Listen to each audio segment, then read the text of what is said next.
Early in the movie Tokyo Drift, character Sean Boswell stands before a judge to be sentenced for illegal street racing. His sentence? He will be sent to the global capital of illegal street racing in Japan. What? Isn't that kind of like putting Jeffrey Epstein in charge of recruiting for the Girl Scouts? Just saying. This was just one of the unrealistic but fun and interesting errors in this movie, but wait until you see what else there is. Hello, I'm Craig Lieberman. If you don't know who I am, you're not alone. I'm a gearhead who's been tinkering on cars since the 1980s. I've owned more than 40 cars in that time, but I never dreamed that some of my own cars would star in a major movie franchise. My R34 GTR, my Toyota Supra, and my Nissan Maxima all had starring roles in Universal's first two Fast and Furious movies, and I served as a technical advisor to these early films. I love all things automotive, and my videos help me share my passion with like-minded people all around the world. Plot holes, gaffes, goofs, and continuity errors have been a part of movie making since the very beginning. In fact, there's a ton of videos floating around on YouTube about various continuity errors in different movies. Some are so crazy, some are so egregious, you will never be able to watch that movie again without focusing on these errors. So who's to blame? The director, the editors, the script supervisor? All of these things are interesting to movie buffs, but for Fast and Furious fans, there's relentless scrutiny on the errors in these movies. So much so that the memes have become a part of American pop culture, and you see them on social media every day. So I thought it was high time to make a video about the errors in my favorite movie of the franchise, Tokyo Drift. So let's have a little fun and look at some things that were pretty laughable, maybe a little shocking, or just plain wrong. During the first race between the Monte Carlo and the Viper, the stereotypical scantily clad starter girl pulls off her bra, twirls it around, throws it in the air, and it lands about 10 feet in front of the two cars. Both drivers take off, shift gears, accelerate for a few seconds, and then drive past the bra, which is now 100 to 200 feet from where it landed. What? Did the wind pick it up and carry it, or was it just carrying something heavy in the bra? Second thing, when the Viper hits the concrete pipe, if you're really paying attention, the interior shot of the airbags deploying shows the passenger seat empty, and the film is now flipped so it looks like the car is a right-hand drive car. Oops, that's an editing mistake. Number 3, Hollywood has always been all about stereotypical characters. I get it. So having the kid from Home Improvement as the quintessential stereotypical high school jock is no surprise. The part though where he's bragging about how his Viper has a Borla exhaust and does 0 to 60 in 4.3 seconds, something seemed a little off about that. Why is he even mentioning that? Sean retorts with, "I see you read the brochure." If the guy had read the brochure, he'd know that his car actually does 0 to 60 in the high 3s, and I'm pretty sure a douchey guy like this would probably claim the quicker time. Hell, even Supercar Blondie reads the brochure, for God's sake, so I'm not sure what was going on there. Number 4, the slutty girlfriend. Long before the Jeffrey Epstein scandal broke, it was apparently okay for a young female character to offer her body as a prize. I've been to my fair share of street races back in the day, but I never saw someone include their lady as part of the winnings. Didn't matter, I didn't have a car fast enough to win any street races back then anyway, so there you go. Number 5, the race itself. What kind of race is this?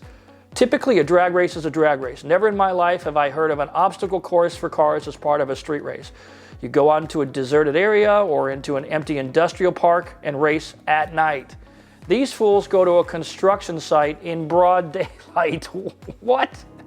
There's construction equipment everywhere, and where are the workers? It's a school day, right? In California, construction sites operate during school days, so I gotta call BS on the whole premise. Second, the Monte Carlo is on racing slicks. No, there's no tread, that's a racing slick. No way he would be driving on the dirt, and secondly, he'd want to start from a dig. But with slicks on the car, he would have put multiple car lengths on the Viper right out of the hole. Never mind the fact that there was a mannequin in place of the actress. Oh, now they're concerned for her safety after offering her up as a sex worker. Some inconsistency here. But I have serious doubts of whether the Monte Carlo would have survived the jump in being so intact. It's Hollywood, so we have to let that slide. But the rest of the race is just something that never happens. The next thing that kind of didn't sit well with me, the part where Sean finally meets his dad was interesting. Sean's dad is a Navy officer, yet people call him Major. There's no rank of Major in the Navy. The Navy equivalent would be Lieutenant Commander.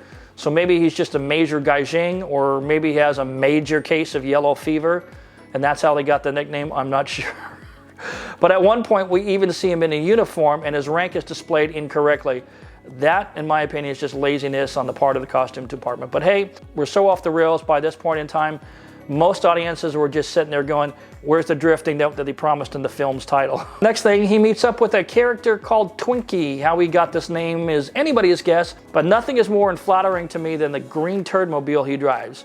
If Twinkie was indeed a military brat, his car would have had a Y plate. It's a special license plate for family members of military personnel.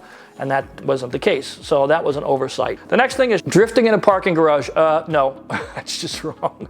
In drifting, especially in Japan, drifters prefer wide open spaces, which are hard to find in most Japanese cities for obvious reasons.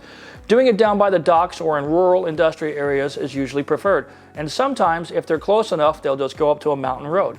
So the thought of drifting in a tight garage packed with cement pillars is Hollywood sensationalism. It's inaccurate, it's unrealistic, but so fun to watch on the big screen. Speaking of inaccuracies, let's talk about high school students in Japan who generally don't own cars because the legal driving age is 18 and parents would have to sign off on buying a car. So the notion that a bunch of high school kids own drift cars that are worth 50,000 bucks or so just isn't remotely realistic. But again, it's a movie, it's not a documentary. Go with it. Of course, the 800-pound gorilla in the room was the filming locations. Although the movie was supposed to be set in Tokyo, 90% of the movie was actually filmed in California. And anyone who has ever lived in LA for a while would recognize several of the locations.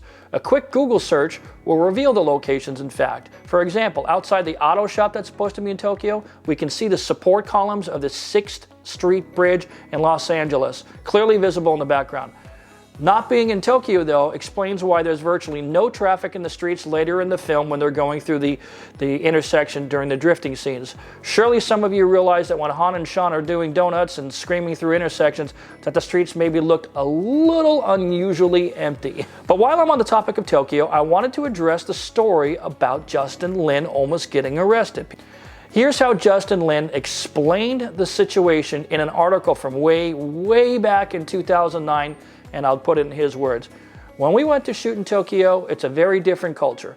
They don't give out filming permits, or they're very hard to get. We would be setting up a scene and people would just walk right through the set. I wanted to shoot in Shibuya, which is the most crowded place in Tokyo. The cops, they're all so polite, so it takes them 10 minutes for them to come over and kick you out. They shut us all down, and I'd gotten all my shots, but I didn't know whether they were going to arrest me or not. Another guy stepped up from the crew and said, "I'm the director." I found out later that it was his job to take the fall for me. He actually went to jail for the night, and I'm forever grateful. So who was the guy who got arrested? I'm glad you asked. Remember the big dude in the bathhouse, the attendant, the big guy? He was a Hawaiian wrestler named Konshiki.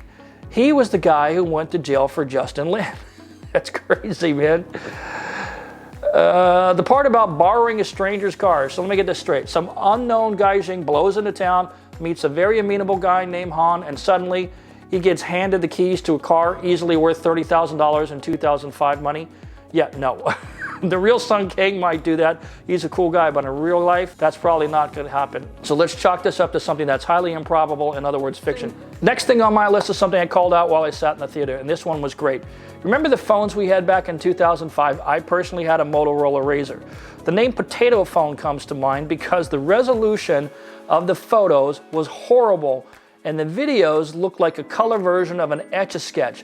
So the notion that the spectators were streaming videos in a remote canyon back in 2005 is nonsense. The next thing, of course, is using an Evo to drift. The Evo is all-wheel drive. Is anyone in the pro drifting circuit using an all-wheel drive anything? Not really, right?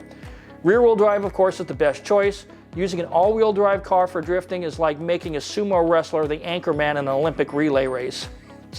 Probably not the best choice. So the thought that Han's character, a car expert, would choose an Evo for a drift car can be chalked up to one thing. Mitsubishi donated 10 Evos to Universal. It's still not the most logical choice, but product placement trumps reality. If somebody's giving you a bunch of cars, it just makes more sense. Still, hardcore car fans generally like this movie. As for the critics, Rotten Tomatoes rated Tokyo Drift just as bad as Too Fast, Too Furious, with a less impressive 36% approval rating. This means very little, of course, but it also means that Tokyo Drift couldn't match the first movie's relatively glowing approval rating of 53%. Of course, you got to take Rotten Tomatoes with a grain of salt. In case you were wondering, the highest rated movie in the franchise, Fast 7, scored an 81% approval. Ultimately, in Universal's eyes, Justin Lin has been able to produce box office numbers that previous directors could never match. That's going to wrap it up. Did you find an error that I missed? Let me know in the comments below. And please don't forget to subscribe. We'll see you next time. Thanks for watching.